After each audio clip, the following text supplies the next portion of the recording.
আবারও বলি খুশির সংবাদ, তবে খুশিটা আরো বড় আকারে হওয়ারও কিন্তু সুযোগ আছে। আপনার এই উদ্যোগকে আমি সাধুবাদ জানাই। আপনার হাতে অনেক আছে, আপনি মোট পুরোটা খোলেন, এরকম চিপা দিয়ে ছাড়েন না।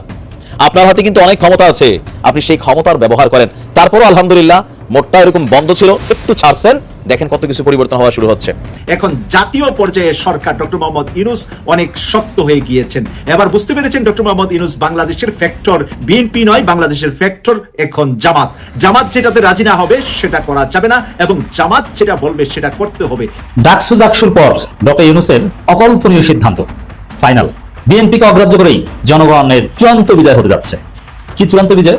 বিজয়ের পর বিজয়, ভূমিধস থেকে পাহাড় ধস বিজয়। জামাত ইসলামকে ক্রমান্বয়ে ক্ষমতার দিকে জোর করে ঠেলে দিচ্ছে বিএনপি, কিন্তু এটি বাস্তব হতে যাচ্ছে।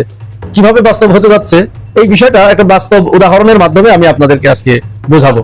ভারতের শেখ হাসিনা নিরাপদ নয়, ভারত সরকার শেখ হাসিনাকে মেরে দিতে পারে। আর সত্যি কি তাই? সত্যি কি ভারত প্রধানমন্ত্রীর মানে সাবেক প্রধানমন্ত্রীর প্রাণনাশের ব্যাপার ঘটাতে পারে? সেটা একটু বোঝার চেষ্টা করবে এই ভিডিওতে। আমি বাংলাদেশের সরকার চালাই আর না চালাই, লন্ডনে বসলে মিলিয়ন মিলিয়ন পাউন্ড চলে আসে আমার পকেটে। বাংলাদেশে যে আমার প্রধানমন্ত্রী হওয়ার দরকারটা কি? ইশরাক ওখানে গিয়ে তারেক রহমানের ওইখানে লাইন ধরছে, টাকা ছাড়া লাইন পাইছে, তারেক রহমানের সাথে দেখা পায় নাই। ওখানকার লোকজনরা বলছে $25,000 লাগবে। ইলিয়াস হোসেন বলছে না ওর মেশিন নষ্ট, ওর আসলে মেশিন নষ্ট না, ওর মাথা নষ্ট। একটু ভাব, কি বলস কি না বলস একটু বুঝে শুনে বলিস। রনি, তোর তো আসলে মান সম্মান কিছুই নাই, কথায় বার্তায় মিথ্যা কথা বলস, কথায় কথায় মিথ্যা অপপ্রচার করস। আসসালামু আলাইকুম প্রিয় দর্শক, বর্তমান সময়ের রাজনৈতিক প্রেক্ষাপট বা পরিস্থিতির উপর বিশ্লেষণ করে আপনাদের সামনে কিছু গুরুত্বপূর্ণ ভিডিও ফুটেজ নিয়ে হাজির হয়েছি। এমনকি দর্শক, আমি আশা করছি যারা ভিডিওটি অন করেছেন তারা সম্পূর্ণ ভিডিওটি মনোযোগ সহকারে দেখবেন, তাহলেই বুঝতে পারবেন ভিডিওর মূল রহস্য বা আসল ঘটনাগুলো। তো প্রিয় দর্শক, আমি আর বেশি কথা বাড়াতে চাই না, চলুন দেখে আসি আজকের সেই কাঙ্ক্ষিত ভিডিওগুলো। তবে তার আগে বলি, যারা এখনও চ্যানেলটি সাবস্ক্রাইব করেননি তারা চ্যানেলটি সাবস্ক্রাইব করে পাশে থাকা বেল আইকনটি বাজিয়ে দেবেন। আর যারা ইতিমধ্যে সাবস্ক্রাইব করে রেখেছেন তাদেরকে অসংখ্য ধন্যবাদ। তো চলুন দর্শক, একটা লাইক দিয়ে আমরা ধারাবাহিকভাবে সকল ভিডিওর বিস্তারিত আলোচনা দেখে আসি। ডাকসু আর জাকসু শুধু নির্বাচন হয়নি, এখানে শুধু শিবির বিজয়ী হয়ে থেমে গিয়েছে বিষয়টা এমন নয়। এখন জাতীয় পর্যায়ে সরকার ডক্টর মোহাম্মদ ইউনূস অনেক শক্ত হয়ে গিয়েছেন। এবার বুঝতে পেরেছেন ডক্টর মোহাম্মদ ইউনূস বাংলাদেশের ফ্যাক্টর বিএনপি নয়, বাংলাদেশের ফ্যাক্টর এখন জামাত। জামাত যেটাতে রাজি না হবে সেটা করা যাবে না, এবং জামাত যেটা বলবে সেটা করতে হবে। এমন একটি গোলটেবিল বৈঠকে বসেছেন আজকে প্রফেসর আলী রিয়াজ। সময়কাল পত্রিকা থেকে আপনাদেরকে নিউজটা তুলে ধরছি। প্রথমেই হেডলাইনটা বলছি, জুলাই সনদ ও নির্বাচন নিয়ে সরকার শক্ত হতে হবে। প্রথমেই কথাটা বলেছে সরকার শক্ত হতে হবে। জুলাই জাতীয় সনদ বাস্তবায়ন ও আগামী ফেব্রুয়ারিতে নির্বাচন আয়োজনে 3টি পথ রয়েছে বলে মনে করেন জাতীয় ঐক্যমত কমিশনের সহসভাপতি অধ্যাপক আলী রিয়াজ। উনি 3টা পথের কথা বলেছেন। প্রথম কথাটা উনি বলেছেন রাজনৈতিক সমঝোতা, একটি দলের সাথে আরেকটি দল সমঝোতা হয়ে কোনটা ভালো কোনটা মন্দ সিদ্ধান্ত নিলে সরকারের আর কোনো আপত্তি থাকবে না। দ্বিতীয় পথ হলো সরকার দৃঢ় অবস্থান নিবে। সরকার শক্ত মাজা শক্ত করে ডক্টর মোহাম্মদ ইউনূস অবস্থান নিবে, সংবিধান ছুঁড়ে ফেলে সংস্কার করে শহীদদের ভাবনাকে লালন করে আগামী সংসদ নির্বাচন হওয়া। এখন সরকার শক্ত হবে কথাটা এই প্রথম প্রফেসর আলী রিয়াজ স্যারের মুখ থেকে আজকে আসছে। তাহলে ডাকসু নির্বাচনে সাদিক কায়ুম, ফরহাদ হোসেন, মহিউদ্দিনরা শুধু পাশ করেন নাই, আগামী সংসদ নির্বাচনের আগে অবৈধ সংবিধান বাতিলের বিষয়েও এটা ভূমিকা রাখছে। অপরদিকে জাহাঙ্গীরনগর বিশ্ববিদ্যালয়ে স্বতন্ত্র থেকে যেই জিতু পাশ করেছে সে কিন্তু জুলাইয়ের সম্মুখ সারির এক যোদ্ধা। আগে সে ছাত্রলীগ করতেন, আওয়ামী লীগ যখন অন্যায় অত্যাচার জুলুম শুরু করে দিয়েছে, আমাদের সন্তানদেরকে হত্যা শুরু করে দিয়েছে, সে ছাত্রলীগ থেকে পদত্যাগ করে জুলাই যোদ্ধাদের সাথে অংশগ্রহণ করে সম্পূর্ণ জুলাই যোদ্ধার একজন ফাইটার হিসাবে জাহাঙ্গীরনগর বিশ্ববিদ্যালয়ের ছাত্রদের নেতৃত্ব দিয়েছিলেন। এই বিষয়গুলা সে ভিবি না হলে আমি নিজেও জানতাম না যে তার এত গৌরবময় অবস্থান ছিল গত বছর জুলাই মাসে। তাই স্বতন্ত্র থেকে বিপি হয়েছে, এখানে বিএনপিও পায় নাই, শিবিরও পায় নাই, অন্য কোনো দলও পায় নাই। এই একটি আসন, উজ্জ্বল আসন, সেই উপরের আসনটা পেয়েছে একজন জুলাই যোদ্ধা। আমি সেলুট জানাই চিতুকে যে সে ছাত্রলীগ আগেই ছেড়ে দিয়েছে, হাসিনার থাকা অবস্থায় চ্যালেঞ্জের মুখে তার নিজের জীবনকে বাজি রেখে চ্যালেঞ্জ করে হাসিনার বিরুদ্ধে রাস্তায় সে যোদ্ধা হিসাবে সম্মুখ সারিতে ছিলেন। এবং সে স্বতন্ত্র প্রার্থী হয়েছেন, বিজয়ী হয়েছেন। তাই সে কিন্তু ছাড় দিবে না বিএনপিকে, ছাড় দিবে না অন্য কোনো দলকেও, কারণ সে জুলাই যোদ্ধা। আর ছাত্র শিবিরের যারা সেক্রেটারি জিএস, এজিএস, একজন ছেলে একজন মেয়ে, ওরাও তাদের একই সাথে নেতৃত্বে ছিলেন জাহাঙ্গীরনগর বিশ্ববিদ্যালয়ে। আর ছাত্র শিবিরের যে ভিপি প্রার্থী যে ফেল করেছে, সে কি বলেছে, জিতু জিতেছে, আমি জিতেছি, তাই আমার স্বপ্ন যা ছিল সবগুলা তার মাধ্যমে বাস্তবায়নের জন্য আমি তার সহযোগী হিসাবে সব সময় পাশে থাকব। এই ধরনের সুন্দর উক্তি ছাত্র শিবিরই করতে পারে। আগামীর বাংলাদেশ গড়ার জন্য পচা গান্দা সংবিধান ফেলে দিয়ে নতুন সংস্কার করে, সংস্কারের মাধ্যমে জুলাই যোদ্ধাদেরকে সম্মান জানিয়ে আগামী সংসদ নির্বাচন করলে সবাই বেঁচে যাবে, নতুবা কেউ বাঁচবে না। ডক্টর মোহাম্মদ ইউনূস জেনে ফেলেছে তিনিও বাঁচবেন না। তাই ডক্টর মোহাম্মদ ইউনূস পুরাতন সংবিধানের মাধ্যমে এই নির্বাচন করবে না, না, না, না। আমি 3 বার বললাম করবে না। তারেক রহমানকে বলছে সে নাকি ম্যান্ডেলা সমান। শুনেন সে কি বলছে। বিএনপির ভারপ্রাপ্ত চেয়ারম্যান জনাব তারেক রহমান সাহেব নেলসন ম্যান্ডেলা হ্যামিনিয়লের ভাসিওয়ালাকেও ছাড়িয়ে গিয়েছে। শুনেছেন? যেই তারেক রহমান গত 16 বছরে পৃথিবীর কোন সিটিং সরকার প্রধান বা সাবেক রাষ্ট্রপ্রধান বা সাবেক অফিসিয়াল বা সিটিং অফিসিয়াল এমন একটা লোকের সাথে বসে তারেক রহমান 5 মিনিট কথা বলেছে, এর কোনো ভিডিও বা ছবি আপনারা দেখেছেন? কিন্তু বাংলাদেশের জাতীয়তাবাদী দলের নেতাকর্মীদের সাথে বা বিভিন্ন দলের অমুকের সাথে উনি বসেছেন। এর অর্থ কি জানেন? একটা এনভেলপ হাতে নিয়ে তাদের সাথে দেখা করেছেন। আমি তারেক রহমান বাংলাদেশে যে কোনো লোকজন ওখানে গেলে দেখা করে। আপনার কি মনে হয় আন্দালিব রহমান পার্থ টাকা দেওয়া ছাড়া তারেক রহমানের দেখা পাইছে? ইশরাক ওখানে গিয়ে তারেক রহমানের ওইখানে লাইন ধরছে, টাকা ছাড়া লাইন পাইছে? আরে ভাই, জিয়াউর রহমানের নিজের আপন ভাই বা আত্মীয় স্বজনরা ওখানে গিয়ে তারেক রহমানের সাথে দেখা পায় নাই। ওখানকার লোকজনরা বলছে $25,000 লাগবে। বিশ্বটা এখন অনেক ছোট, ইন্টারনেটের যুগ, সামাজিক মিডিয়ার যুগ। ওই সামাজিক মিডিয়ার যুগে তারেক রহমান ওইখানে বসে টাকা পাইবে এবং নেবে, এটা পৃথিবীতে জানবে না কেউ, সবাই জেনে যাবে। আমি জানবো, আপনি জানবেন। যারা রাজনীতির নামে ভণ্ডামি করে, যারা রাজনীতির নামে দুর্নীতি করে, যারা রাজনীতির নামে দেশদ্রোহিতা করে, যারা দেশপ্রেমের নামে দেশকে বিক্রি করে, যারা দেশপ্রেমের নামে নিজের আত্মাকে বিক্রি করে দেয়, দেশের সাথে বেইমানি করে।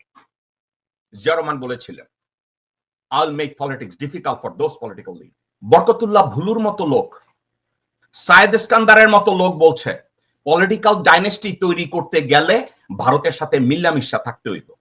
দেখেন না মুজিব কত জনপ্রিয়? তাইলে কি জিয়াউর রহমানের হিসাব কিতাব তাইলে তাদের কাছে ভুল ছিল? জিয়াউর রহমান বলছিল I am willing to make ultimate sacrifice, তারা বলছে না আমি স্যাক্রিফাইস করব না, আমি বাংলাদেশের সরকার চালাই আর না চালাই লন্ডনে বসলে মিলিয়ন মিলিয়ন পাউন্ড চলে আসে আমার পকেটে, বাংলাদেশে যে আমার প্রধানমন্ত্রী হওয়ার দরকারটা কি? আজকে 8 দলের একটা বিরাট মিটিং আছে। কারা কারা 8 দল? ইসলামী আন্দোলন, খেলাফত মজলিস, বাংলাদেশ খেলাফত মজলিস, বাংলাদেশ নিজামী পার্টি, এরকম 5টা ইসলামিক দল, এনসিপি, এবি পার্টি, নূরের দল এবং জামাতে ইসলামী। এই 8 দল মিলে আজকে একটা মিটিং করবে। মিটিং করার পর তারা একটা যুগপৎ আন্দোলনে যাচ্ছে। আন্দোলনটা কিসের জন্য? 4টা দাবি দেয়া, ইলেকশনের ব্যাপারে 4টা দাবি দেয়া। এইবার খেলা জমে গেছে।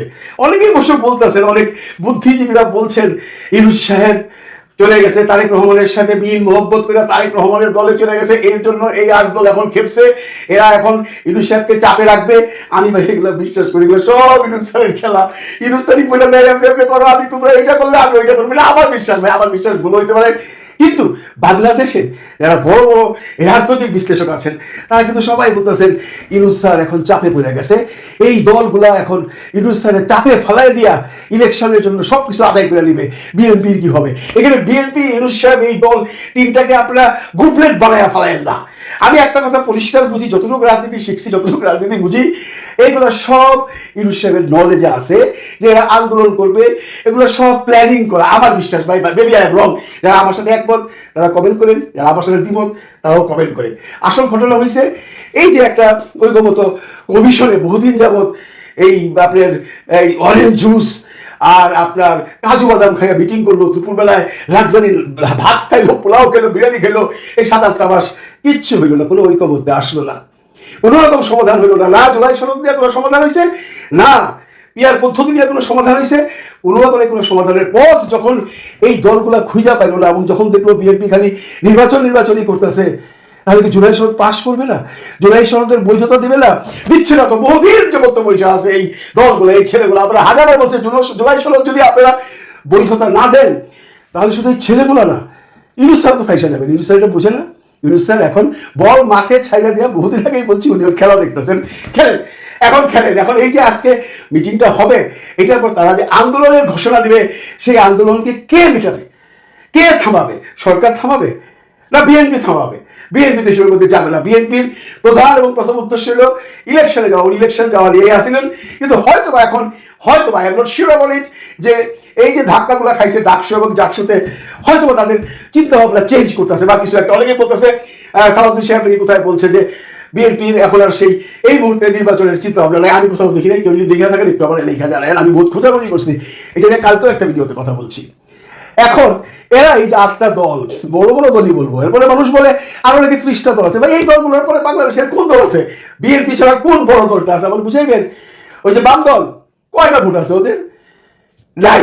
এর যে বড় বড় দলগুলা, সবচেয়ে বড় দল হলো ইসলামী, জামাত ইসলামী, তারপরে হলো আপনার ইসলামী আন্দোলন, চরমনায় পীর সাহেবের যেটা, খেলাফত মজলিসকে যেমন তেমন, এনসিপি। এই যে একটা এত বড় সমষ্টিগত দল, এরা মিলা যখন আন্দোলনে নামবে, কিসের জন্য?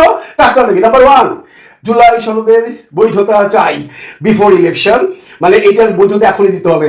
নাম্বার 2, পিয়ার পদ্ধতিতে নির্বাচন দিতে হবে। যদিও পিয়ার পদ্ধতি দিয়া এই 8 দলের মধ্যে একটু মতবিরোধ আছে, কেউ কেউ বলতেছে উচ্চ কক্ষে, আবার জামাত ইসলাম বলতেছে না উচ্চ কক্ষ নিম্ন কক্ষে। এদের মধ্যে একটা সমঝোতা হয়ে যাবে কালকে মিটিংয়ের পরেই। এর সাথে কিন্তু আরো 2-4টা ইসলামী দল আসতে আছে, সেটা ওয়েট করেন। কারণ আমাদের জন্য সবচেয়ে বড় একটা ইসলামী দল আছে, যার সাপোর্টে এই নির্বাচনের চাকাও ঘুরতে পারে, খেলাফতে মজলিস। ওনারা কোনো কিছু এখনো বলে নাই, দেখা যাক ওনারা হয়তো কালকে মিটিং এ আসবেন, তারপর বোঝা যাবে। আমি এগুলো বাদ দিলাম, এই যারা আছে এরাই তো এনাফ। তারপরে হলো লেভেল প্লেইং ফিল্ড তৈরি করতে হবে।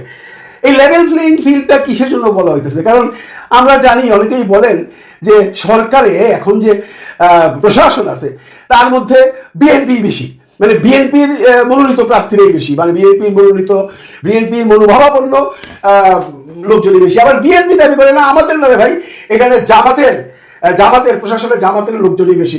এখানে তো এনসিপির কোনো লোক নাই, এবি পার্টির কোনো লোক নাই, নুরুল দলের কোনো লোক নাই। তারা সবাই বলতেছে একটা level playing field. Level playing field মানে যেখানে কোনো রকম 2 নম্বরই হবে না। আর লাস্টলি হইলো জাতীয় পার্টিকে ব্যান করো, প্লাস সেই সমমনা 14 দল নাকি 18 দল আছে আওয়ামী লীগের সময়, ছাগলের 4 নম্বর বাচ্চা, এদেরকে ব্যান করো।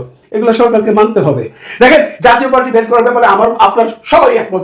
আপনারা যখন আওয়ামী লীগকে ব্যান করছেন, তাদেরকে কেন করবেন না?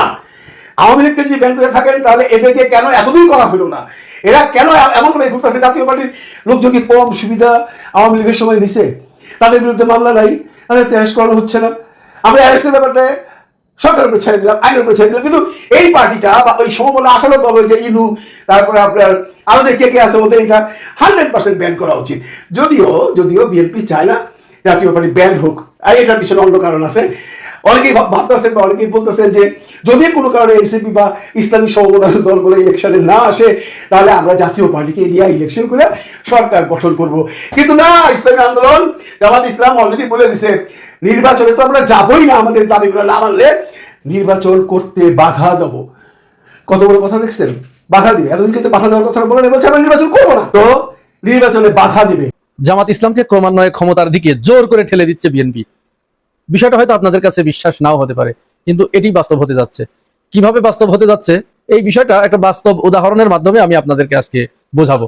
আর বিএনপি রাষ্ট্র ক্ষমতায় চলে গেছে এরকম একটা ভাব নিয়ে, এরকম একটা ভাব ধরে তার নেতাকর্মীরা ঠিক সেই আচরণ শুরু করলো। আজকের মতন এখানে শেষ করছি, ফিরে আসছি আগামী দিনে অন্য কোনো টপিকস নিয়ে। সে পর্যন্ত ভালো থাকবেন, আল্লাহ হাফেজ।